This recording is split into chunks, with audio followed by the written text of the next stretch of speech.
Now, you guys have already had a king. You guys have had a king for a very long time.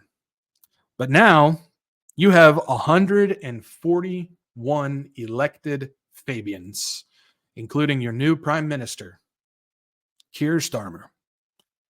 This is horrific. Now, a lot of people may look at this and go, I don't know what a Fabian is. And I understand. I get it. Most people just say Fabian is socialist. Well, they're a lot worse than that. So this past election that just took place, they elected 141 Fabians. Now, I've done a thing on the Fabian Society already. I didn't go in depth, but I broke down who they are, who's behind it, and what's really going on. That is part 18 of the End Times New Age series. So if you want to know more about the Fabian Society, go ahead and head over there and check it out, and I do that. But I'll give you a little snippet of who the Fabians are. The Fabians began in 1884 with the influence of eugenics, communism, and futurism. Yes, fun times at the OK Corral happening with the Fabian Societies. Who funded it? Well, that would be none other than Victor Rothschild and the Rothschild family. Victor Rothschild got hooked up with the Fabians when he was a part of the Cambridge Apostles, which is a secret society, satanic secret society at Cambridge. Got connected with them, as well as the 1917 Club, where he got hooked up with a few people there, including a guy by the name of Leonard Wolf. And so he got hooked up into the Fabian Society and started pumping money into it. And ever since then, the Rothschild family has been funding the Fabian Society. They also have religious influence by Helena Blavatsky's Theosophy.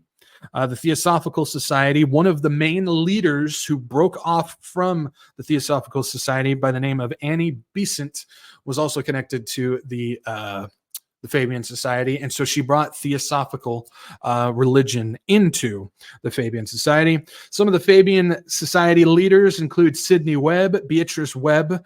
They were husband and wife, Graham Wallace, and George Bernard Shaw.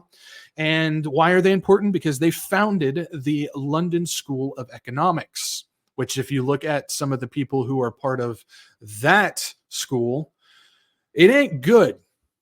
Several Rockefellers are a part of that. Lagarde, who's currently running the finances over there as well, is hooked up into that, and a bunch of others. Again, I go over all that in part 18 of the End Times New Age series. And those four Fabian leaders who started the London School of Economics received their funding from none other than Natty Rothschild as well. Hey, check it out. The Rothschild family again. That would be Nathan Rothschild, the Baron the First, who was helping funding that as well. Fabian member Leonard Wolf, which I mentioned him before, wrote a paper called The International Government, which had a foreword that was written by Bernard Shaw. And that was actually one of the foundational papers to establish the League of Nations, which eventually became the United Nations. And as we know, Alice Bailey and Lucius Trust was one of the main elements of the UN as well. I go over all that again in the End Times New Age series as well, and reveal how the UN is just one giant New Age boiling pot controlled by mystery religion. If you want to take a look at the crest of the Fabian Society, you'll find that it is nothing but a wolf literally wearing sheep's clothing. Yes. Their logo is a wolf wearing sheep's clothing, because that is what they're all about. Another aspect to the Fabian Society, like I said, eugenics plays a part in that, also has to do with this. Might be a little blurry. It's hard to find a decent picture of it. It's The Secret of Rural Depopulation by the Fabian Society. This is tract 118, because it's all about removing, and you may have heard this before by none other than Noah or Yuval Noah Harari. It's all about removing the useless eaters. packing everybody into small little areas and removing the useless eaters. If you don't believe me, let's hear from George Bernard Shaw himself on this. I object to all punishment whatsoever. I don't want to punish anybody. But there are an extraordinary number of people whom I want to kill. Not in any unkind or personal spirit, but it must be evident to all of you. You must all know half a dozen people at least who are no use in this world, who are more trouble than they are worth. And I think it would be a good thing to make everybody come before a properly appointed board, just as he might come before the income tax commissioners, and say every 5 years or every 7 years, just put him there and say, sir or madam, now will you be kind enough to justify your existence?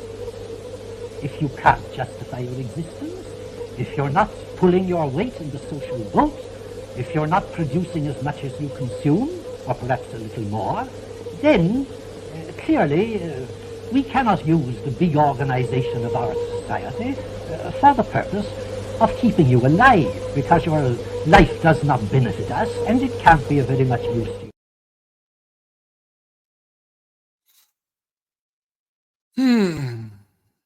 One of the main influencers of the Fabian Society. And you wonder where Yuval Noah Harari got that from? There's a look at where he got it from.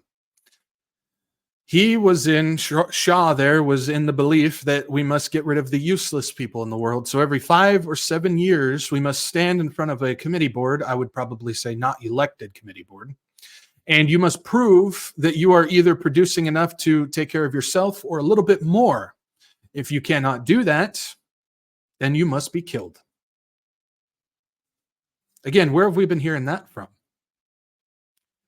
That is one of the major leaders of the Fabian Society, who now has 141 elected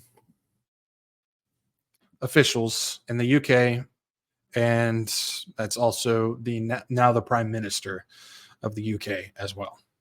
So yes, you guys got your own problems going on over there, just like we have our problems as well. But this is happening all over the world. Anybody who's in a position of power, a true position of power, well, they were placed there. That's just how it goes. The illusion of choice, or like what they like to say is democracy. There is no such thing. It's a made-up term. Democracy is nothing but the illusion of two choices which have been hand-selected by the same group. Satan is moving fast as he takes over every chair in leadership of this world. God ultimately, of course, is in control, and that should bring us comfort, hope, and peace of mind. I remember for a long time where I still had grip on this world, and I was a freedom fighter. Again, all my stuff back in the day, like my emails and online user handles and stuff, freedom fighter and all this stuff. And I would get so upset when all this stuff happened. Then I finally got the wool taken off of my eyes, and I saw what was really going on. And I have never had more peace in my life than the moment that happened. And I firmly believe that was the Lord that gave that to me. I think that was the final pinky that I still had left gripping onto the world.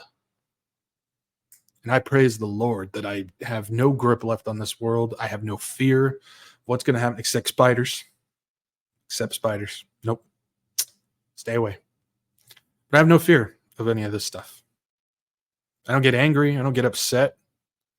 It's just, I know the show that's going on in front of me. And that's all because the Lord gave me that peace of mind. He gives me daily that peace of mind because I know He's ultimately in control.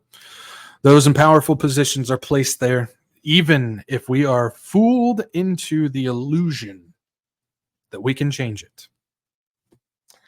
Even if we are fooled into the illusion that we can change it.